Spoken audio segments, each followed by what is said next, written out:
Hormuz প্রণালী বন্ধ করে দিয়েছে ইরান।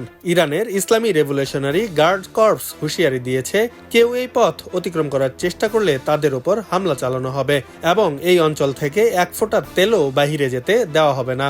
স্থানীয় সময় সোমবার ইরানের রাষ্ট্রীয় টেলিভিশনে প্রচারিত এক বক্তব্যে আইআরজিসির প্রধান কমান্ডারের জ্যেষ্ঠ উপদেষ্টা ব্রিগেডিয়ার জেনারেল ইব্রাহিম জাব্বারি এ ঘোষণা দেন। হরমুজ প্রণালী পারস্য উপসাগরকে ওমান উপসাগর ও আরব সাগরের সংযুক্ত করেছে।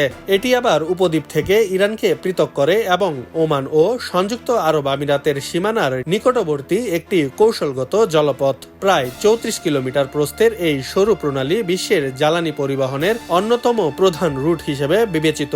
বিশ্বের মোট সমুদ্রপথে পরিবাহিত তেলের প্রায় ২০% এই প্রণালী দিয়ে যাতায়াত করে। প্রতিদিন বিপুল পরিমাণ অপরিশোধিত তেল ও তরল প্রাকৃতিক গ্যাস এখান দিয়ে আন্তর্জাতিক বাজারে পৌঁছায়। হরমুজ প্রণালী দিয়ে পরিবাহিত তেলের বড় অংশ যায় এশিয়া, যুক্তরাষ্ট্র ও পশ্চিম ইউরোপের বিভিন্ন দেশে। জাপানের আমদানিকৃত তেলের প্রায় ৩/৪ এবং চীনের আমদানিকৃত তেলের প্রায় অর্ধেকই এই পথ হয়ে আসে। প্রতিদিন প্রায় ২০ লাখ ব্যারেল তেলজাত দ্রব্য এই রুট দিয়ে রফতানি হয়।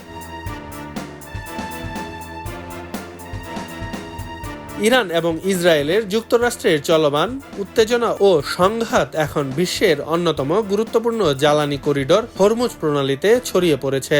এর প্রভাবে আন্তর্জাতিক বাজারে জ্বালানি তেলের দাম দ্রুত বৃদ্ধি পাচ্ছে, যা বৈশ্বিক অর্থনীতিতে নতুন করে অস্থিরতা তৈরি করতে পারে। আব্দুল্লাহ আল বাকি, খবরের কাগজ। এলো খবরের কাগজ, নিখাত, নির্ভীক, নিরপেক্ষ।